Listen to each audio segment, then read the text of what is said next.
Olá, tudo bem? Na última aula, nós conversamos sobre mitos da Libras. Você já sabe que ela não é resultado dos gestos espontâneos dos ouvintes, pois se fosse assim, todos os ouvintes seriam sinalizantes sem nenhuma dificuldade, entenderiam os sinais. Mas não é assim, são mitos, então preste atenção.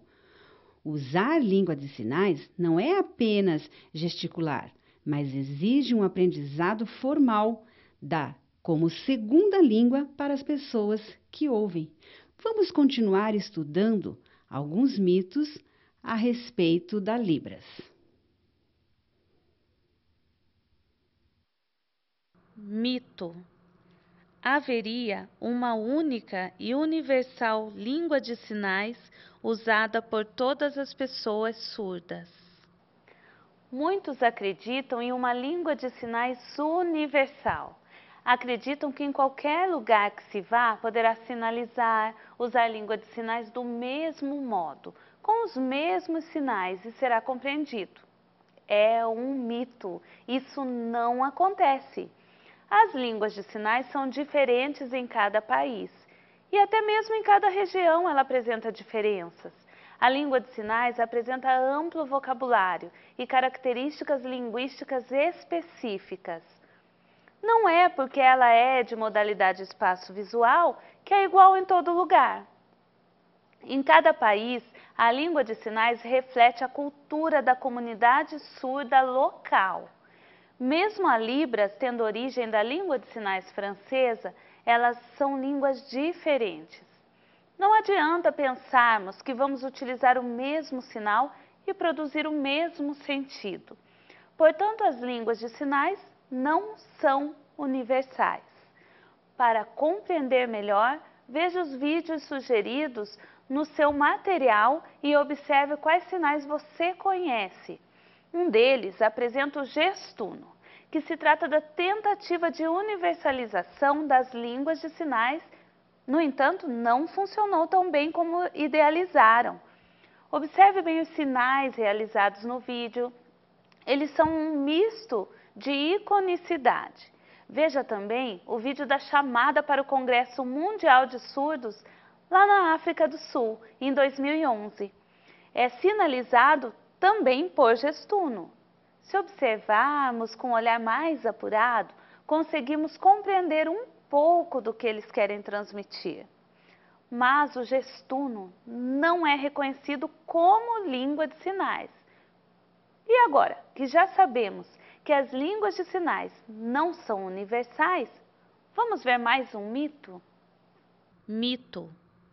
Haveria uma falha na organização gramatical da língua de sinais que seria derivada das línguas orais, sendo um pidgin sem estrutura própria, subordinado e inferior às línguas orais.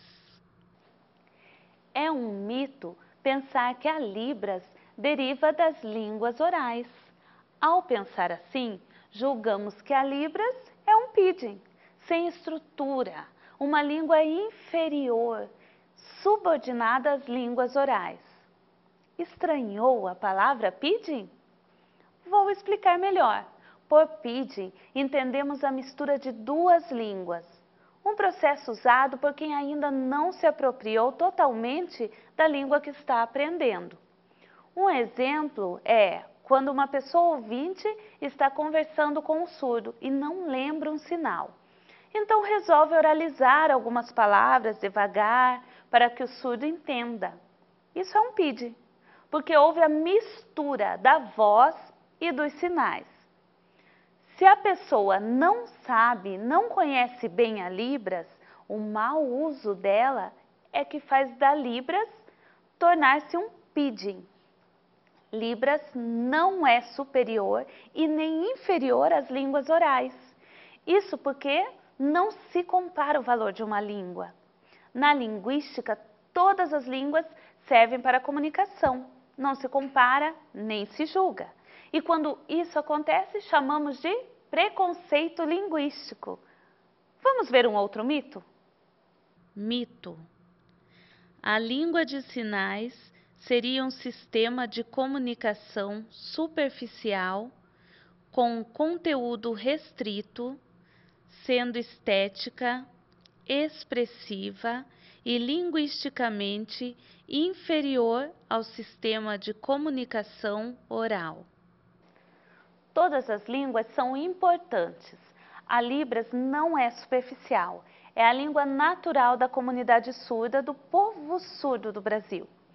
Como as demais línguas, ela se transforma ao longo dos anos e o conteúdo que pode expressar também é ilimitado. Pode transmitir qualquer conceito, qualquer ideia. Em 1960, William Stockwell foi o primeiro pesquisador a sistematizar a estrutura gramatical da língua de sinais. Mas antes dele, os abades franceses, para se comunicar nos mosteiros, onde havia a lei do silêncio, conversavam por códigos visuais. No século XVIII, Pedro Ponce de León começou a instruir pessoas surdas nobres, visando transmitir conteúdos científicos e teológicos, mas não instruía por uma língua sinalizada. Na França, o abade Lepé passou a trabalhar com a instrução dos surdos marginalizados, utilizando uma língua de sinais. A comunicação espaço-visual, com a influência do abade Lepé, se espalhou pela Europa e posteriormente para a América, chegando ao Brasil no século XIX. Por isso, alguns sinais da Libras, da língua francesa de sinais e da língua americana de sinais são parecidos, são chamados cognatos. Já ouviu falar nisso, professor Breno?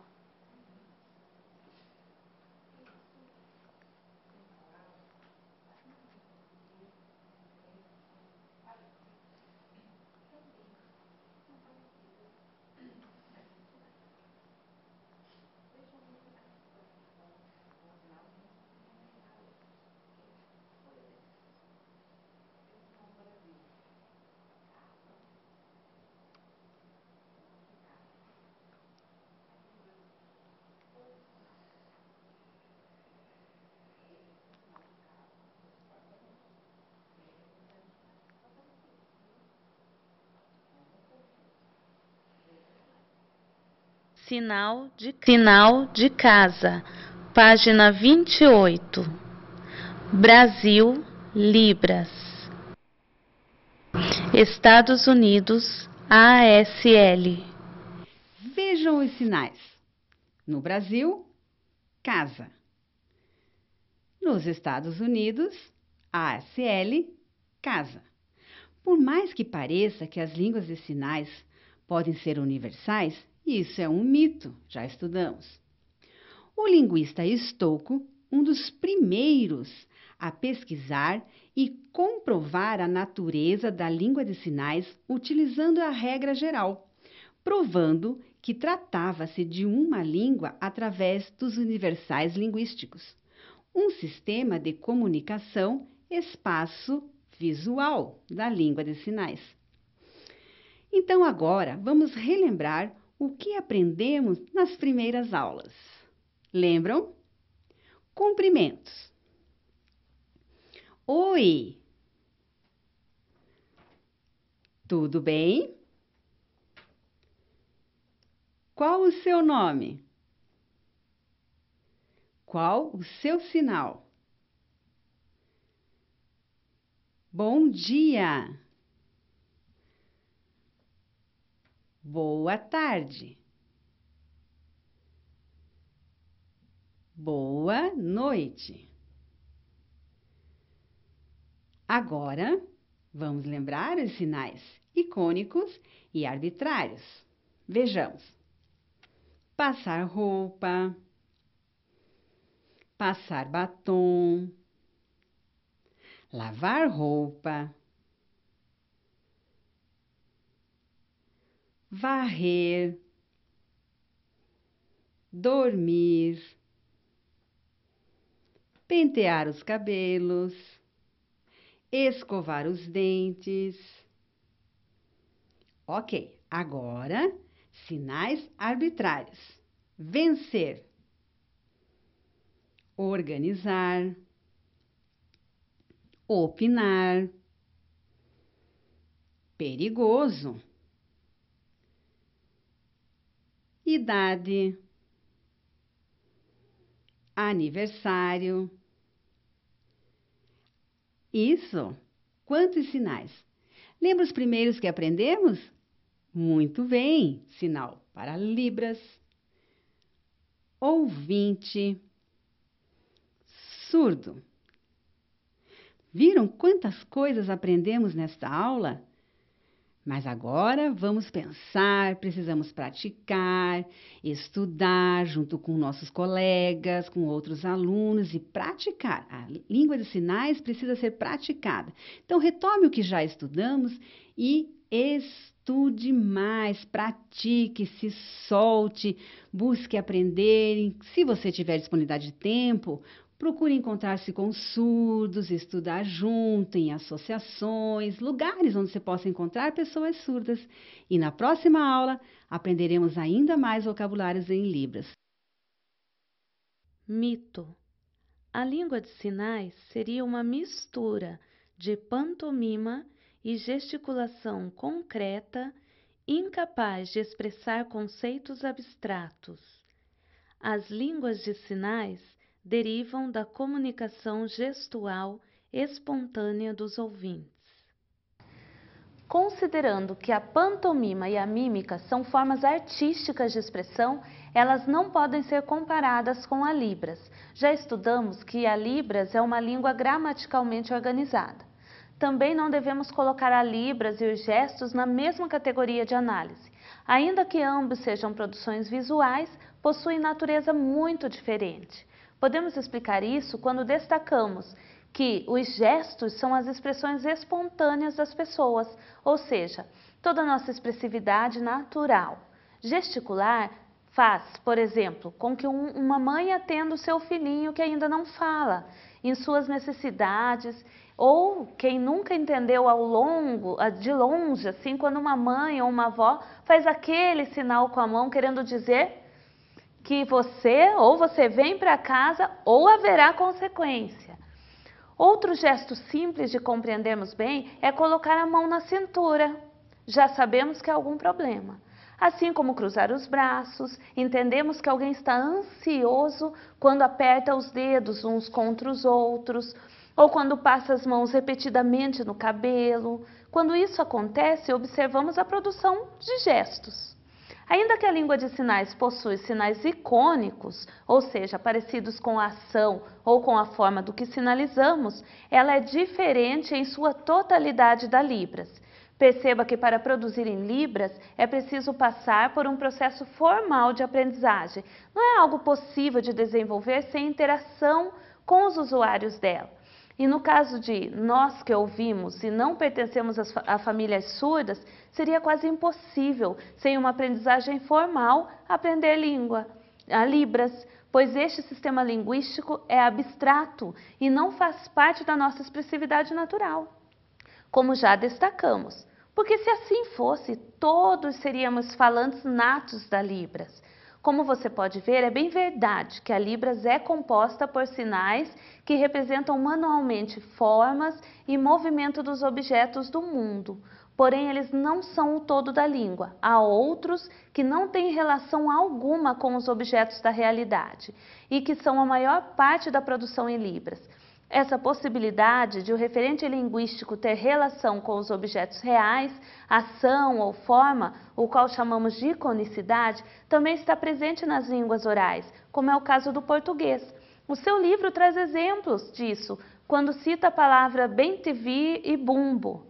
Bem-te-vi é o nome de um pássaro e bumbo é o nome de um instrumento musical. Eles recebem esses nomes porque representam o som que produzem. Por isso, não se pode desconsiderar a Libras por conter um número de sinais icônicos, pois a língua portuguesa também tem palavras que se referem à forma ou à realidade que representam, e nem por isso deixa de ser língua. A diferença quando você produz um sinal icônico é que, ainda que represente a forma ou a ação para produzi-lo, sempre vai existir uma série de organizações. Existe uma gramática, parâmetros fonológicos, existe uma estruturação complexa para gerar o sinal. O próprio sinal de árvore, que sugere conicidade, ele se diferencia, como você viu, quando realizado árvore no Brasil e em ASL, que é a língua, ou a língua chinesa ou a língua americana de sinais, eles vão se diferenciar. Não é um gesto puro e natural, mas pensado e organizado para uma língua. Existe um outro mito que veremos agora. Mito.